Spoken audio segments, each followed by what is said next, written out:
দুইটি সংখ্যার মধ্যে লসাগু নির্ণয়ের ফ্লোচার্ট আমি এখন করে দেখাবো। তো ফ্লোচার্ট করতে গেলে আমরা জানি প্রথমে কি করতে হবে, আমরা যে শুরু করি সেই শুরু করতে হবে, যেটা আমরা কি স্টার্ট দিতে পারি, স্টার্ট।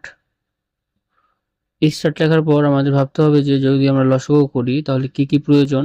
তো দেখতে পাচ্ছি এখানে আমরা করতেছি যে দুটি সংখ্যার লসাগু।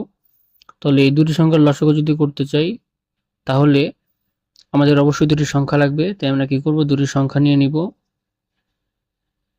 অবশ্যই ইনপুট টাইপের হবে, এর জন্য আমাদের সামান্তরিকের মতো দেখাবে চিহ্নটি। তাহলে এখানে লিখবো যে ইনপুট এবি। আমি দুটি সংখ্যা নিছি, যেটা কি ইনপুট এবি। এরপর আমাদের ঠিক করতে হবে লসাগুর ক্ষেত্রে, মনে রাখতে হবে লসাগু যে নিব সেই ক্ষেত্রে লসাগুর মধ্যে এ বি যে আছে, এই এ বি এর যে সবচেয়ে বড় ভ্যালুটা হবে বা মানটা হবে তার সমান বা তার বড় হবে হলো আমাদের এই লসাগু। তাহলে এটা যদি হয়ে থাকে তাহলে সেটা আমাদের আগে এটা বের করতে হবে। তো এখন এখানে একটি কন্ডিশন হবে, যেটাকে ইফ কন্ডিশন বলা যেতে পারে।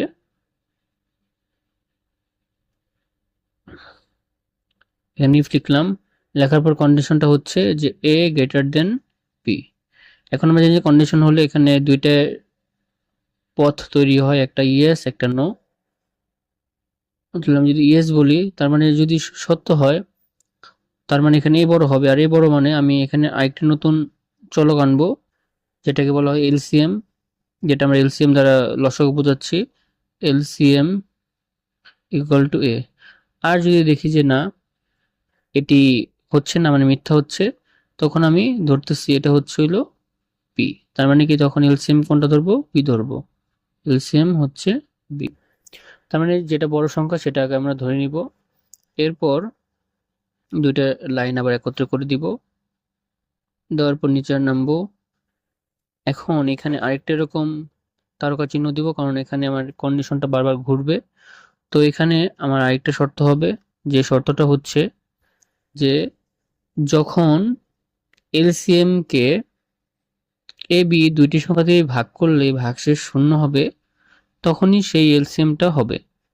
তার মানে যে আমরা এখন এলসিএম এর মধ্যে যে মানটা রাখছি সেই মানটা যখন এ বি দিয়ে দুইটি সংখ্যা দিয়ে ভাগ যাবে তখনই আমরা বলতে পারবো যে এটি এটি এই দুইটি সংখ্যার এলসিএম বা লসাগু। তাহলে এখানে আমরা কি করব, কন্ডিশন এখানে দিব ইফ। প্রথম কন্ডিশন হচ্ছে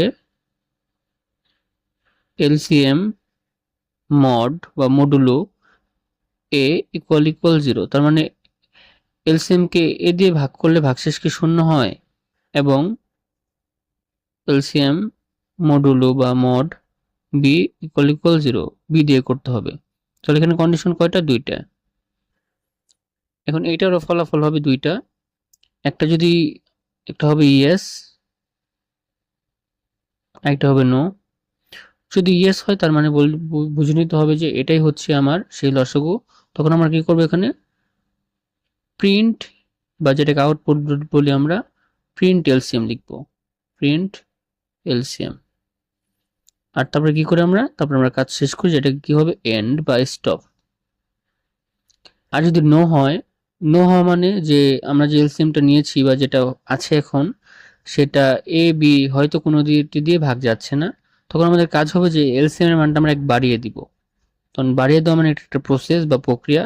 তখন আমরা কি করব, এখানে LCM equal to LCM plus 1 এটা লিখবো। আর এটা লেখার পর আমাদের আবার কিছু করতে হবে, সেই আবার আগের জায়গায় ফিরে যেতে হবে। এভাবে এটি চলতে থাকবে। যখন আমার এটা হবে যে দুটি সংখ্যা দিয়ে ভাগ যাবে তখন আমার সেই ক্ষেত্রে উত্তর হবে হচ্ছে বড় সংখ্যাটা। যেমন উদাহরণ হিসেবে যদি ধরি, ধরা যাচ্ছে যে 4 আর 10 এই দুটির আমার এলসিএম কত বা লসাগু কত। তো এখানে আমি এ নিচ্ছি হলো 4, বি নিচ্ছি হইলো 10। তো এখানে কন্ডিশন অনুযায়ী বি যেহেতু বড় হচ্ছে তাই এখানে এলসিএম এর মধ্যে বি এর মানটা মানে 10 এখানে আসবে। তো এরপর আমি এখানে দিয়ে নিচে নামছি, এলসিএম এর মধ্যে কিন্তু 10, এখন আপডেট ভ্যালু 10। 10 কে কি 4 দিয়ে ভাগ করা যায়, যায় না। একটা কন্ডিশন মিলে নেয় মানে তাহলে কিন্তু হবে না, আমাকে দুটো কন্ডিশনই মিলতে হবে যেখানে মাঝখানে এন্ড গেট দেওয়া আছে। তো এখানে 10 এর মান বেড়ে 11 হয়ে যাবে, এক বাড়বে। আবার কন্ডিশন চেক করবে, তাও হচ্ছে না। 12 হচ্ছে, 12 কেও 4 দিয়ে ভাগ যায় কিন্তু 12 আবার 10 দিয়ে ভাগ যায় না। 13 হবে, ভাগ যাবে না। 1 বাড়বে 14 হবে, ভাগ যাবে না। 15 হবে, ভাগ যাবে না। 16 হবে, 16 4 দিয়ে ভাগ যাবে কিন্তু 10 দিয়ে যাবে না। এরকম 17 হবে, 18 হবে, 19 হবে, 20 হবে। 20 আবার কি? 20 যাচ্ছে দেখেন, 20 আমার 4 দিয়েও যাবে, আবার 10 দিয়েও যাবে। তাই বলা যায় যে 4 আর 10 এর লসাগু হচ্ছে 20। তখন কি হবে? যেহেতু দুইটাই ভাগ গেছে, ইয়েস হচ্ছে।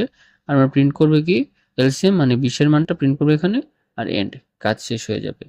তো এটাই ছিল আমার কি, যে দুটি সংখ্যার লসাগু এর ফ্লোচার্ট। সবাই একটু দেখে নিন। আজকের ভিডিও এ পর্যন্তই। ধন্যবাদ।